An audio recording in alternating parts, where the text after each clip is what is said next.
We welcome you once again to Inside the Hawks, our weekly podcast where we catch up on all things SJU athletics. And today, Hawk fans, a special treat for you. Former St. Joseph's guard and Big Five Hall of Famer Rap Curry joining us to take some time out and catch up a little bit. Now, obviously, most people in this area, I would think, know you as the head coach of Penn Wood basketball and the athletic director over here. What are some of the other things that you have going on, maybe that the people might not necessarily know about? Did I see something on a Facebook page, maybe players teaching players? What's that about? You're staying current. Well, first, I am no longer the actual head coach. Clyde Jones is the head coach of Penn Wood basketball. I'm an assistant to the program and athletic director. Players teaching players is our grassroots basketball movement that we have going on. We've been planning and preparing this for a while. It's training based. We just recently secured some sponsorship from Under Armour, where they're investing into the vision, and really it's going to encompass of education support for student athletes, athletic training for athletes, AAU and other events, and high school support as well. So it's just kind of a comprehensive plan that we have to try to generate more student athletes and better student athletes. How's that been for you so far? What are you enjoying about it?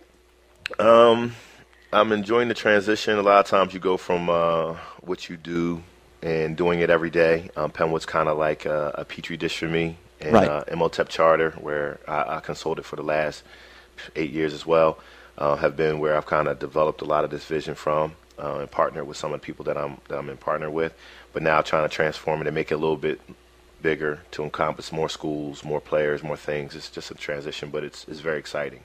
Big Five Hall of Famer Rap Curry joining us here on the Inside the Hawks weekly podcast. Good time for you at St. Joseph's, 1990 to 94, yes. Over 1,300 career points, averaged almost 13 points a game, played in 107 games, started 106 of them. What do you remember from your time there? Is there a certain memory or certain game that stands out to you when you think back during the time that you were at SJU? Wow. I mean, you think about it a lot. I think that, when you make the transformation from player, coach to like athletic administrator, you got to go back sometimes so that you can relate to each part of it. So I think about my playing days often, especially now with young guys playing college. I think about it often. I think, if anything, there's certain games, like the Rutgers game, that stands out, where I was able to hit a game winner. But truthfully, the transition from high school to college, playing a lot as a freshman and just trying to fit in to actually being a purposeful player out there, taking leadership, understanding that there's an expectation to provide whatever points, assists, rebounds, and leadership you have to do on every night. I think that's one of the things that stand out. I don't know if that's a sexy answer, but it's the truth of it. But, I mean, we had some great moments. You think about all the players that you played against and things like that. It's awesome. Big Five playing at the Palestra, all that's just phenomenal. Do you still keep in touch with a lot of the guys, with Bernard, Carlin, those guys? Not as much as I would like to. You get older. It's tough. You have careers. You become busy in family, in life. It's tough to connect, so you do. And you connect like you don't miss any time, but you do miss time. I would like to see us do more things together, though. Now, I know Phil Martelli was just an assistant during your time there. He was the top assistant. What do you remember about him during your time there, other than he wore some really big glasses, if I remember right? Yeah, he hadn't kind of come into his image yet. If you check the suit game out from 1990 to 2010, it's a lot stronger. It's definitely different. Phil was the assistant coach plays a vital role in the process. I tell kids that a lot because they're the ones that you really connect with on campus. They're the ones they actually coach you through the life as a student athlete. And so him being a Delaware County guy and recruiting me pretty much the whole time, we established a friendship and bondship that goes beyond just coach and player. So I remember him a lot. So it gives me an opportunity to really have a feel and to remind him at times what assistant coaches do for players and their importance in the process. And then also as being the head guy now, how sometimes you don't get the quite same connection. You would like to, but you're in a different chair. But Phil was, as always, a good person, and he made me believe that in myself. He raised my expectations levels, which I think is important as well. He challenged me there, but he also he held a mirror up. I think a lot of times, the young people, you got to hold up the mirror. So I would come in and say, "This is not working. That's not right. Coach is not playing me enough. Playing the wrong spot. Whatever."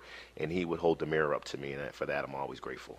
You just mentioned young people. I kind of want to get your take on this.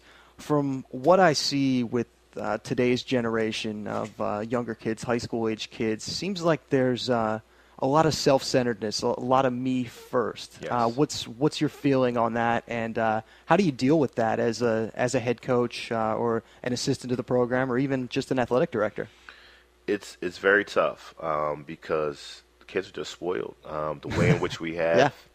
the way in which organized athletics is structured right now, they just receive. And as I've witnessed with my program growing from obscurity to like what you would call national basketball program. There's sponsorship, sneaker deals. You're traveling. I mean, we do a lot of stuff that I did at St. Joe's. You know what I mean? In this day and age, so it's tough. But you have to be purposeful into reminding them and to making them do things that is community first. Like there's one thing we do is, because we do get sponsored and the kids get stuff free, they have to also give what they get. So we do a program where they give, if they get a pair of shoes, they got to give a pair of shoes. And things like that, where you just try to make them understand that it's just not only about you. Yep. But it is a problem. It's something that we really need to focus on and take account for as the adults in the situation. That's good. At least makes them appreciate what they do have by being able to give back. Again, Rap Curry is our guest here on the Inside the Hawks podcast. Big Five Hall of Famer. What's that honor mean to you? Where does that rank in terms of things you've accomplished? Actually, well, awesome. let's let's rephrase that question. Well, when you think of things you accomplished, just your playing career, even education, what means most? What stands out most? Education is paramount. It's something that I think that we get away from in making sure that we say student athlete first. We put it there, but we don't always say it or mean it, rather. My education at St. Joe's enhanced me, even though I didn't really know the value of it when I was getting it.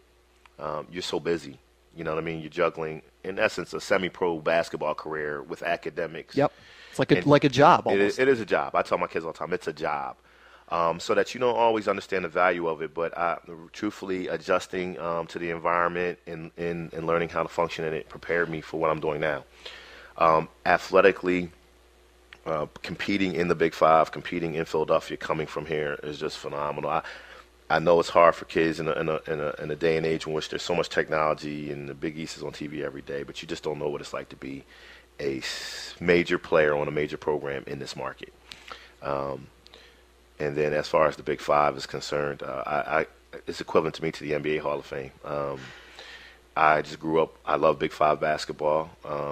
I was a fan of Howie Evans coming up, and Tim Perry, those guys. You know what? It's one of those things. They did Prism back in the day. Yeah. No, I'm not that young. I remember Prism.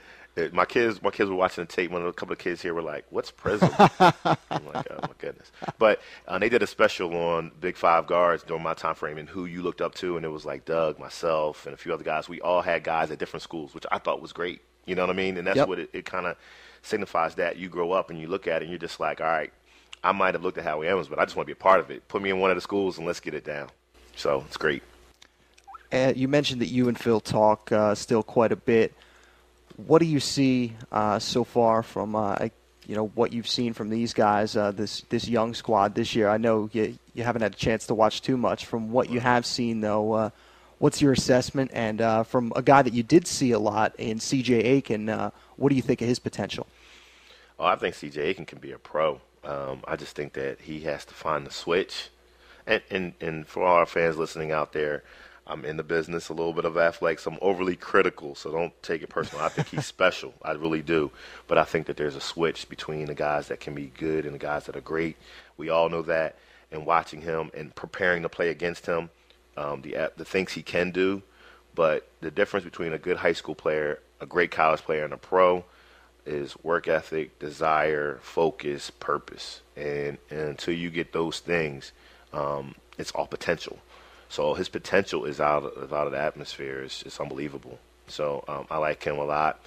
I think it's a unique challenge for Coach, for Phil. You know what I mean? It's one of those things where I think it's a different type of team than he's ever had. He's going to play more players. I was watching the Penn State game, and he played all 11 guys, which I love. It's my favorite style anyway. But it's like Kentucky and how North Carolina used to do it. You sub 3 or 4 in, sub 3 or 4 out. You run the other team into the ground. You wear them down. Yeah. If you don't have we've been fortunate at St. Joe's to, even in years when we haven't been as good, we've had quote unquote a star, a go-to guy offensively, usually a star defender. We've had those pieces. I don't see that as much in this team. I see a lot of guys with ability and potential, and he's got to juggle it. So I think it's a unique coaching opportunity for him. Finally, what would be your message to current St. Joseph student athletes, to current members of this basketball team, if you could tell them one thing? They always say, hindsight's 20/20. Looking back on your time there, knowing what you know now, what would you tell them? Student athletes and the students at large, be diverse. We get put in different situations, and a lot of times we think about what we don't like or what we do like. Use those opportunities to become a well-rounded person. Student athletes are so busy that we're sheltered a lot of times from the community at large. I think some of the best decisions I made were when I decided to be a part of the larger community St. Joe's body, which allows me to feel comfortable to come back to this day. I think a lot of student athletes don't get that. I think a lot of students need to also recognize that we're in West Philadelphia. We're on the main line. It's on one side of the street, it's high end. On the other side, it's not quite as. Yep. If we can learn to be a part of the community, you'll be a better person. You'll understand what this is really all about. When you get to be almost 40 with a few kids like I am, and a beautiful wife who is a Hawk, by the way, you will recognize that's extra points for her. Hey, look, we got a great situation. It's one of those things that you'll look back on and recognize that's how really education is just not about what goes on in the classroom. It's about relationships. Well, Rap, we appreciate the time as always. You talk about being a member of the community. You're a great addition to this community, and we appreciate you stopping by. Thanks. Rap Curry here on the Inside the Hawks podcast. Tune in next week. Again, we take a look at all things SJU athletics, throw in some interviews. You never know what you're going to get. So week 3 coming next week. We'll talk to you then. This is Inside the Hawks. For Rap Curry, I'm Matt Martucci. Talk to you next week. Go Hawks.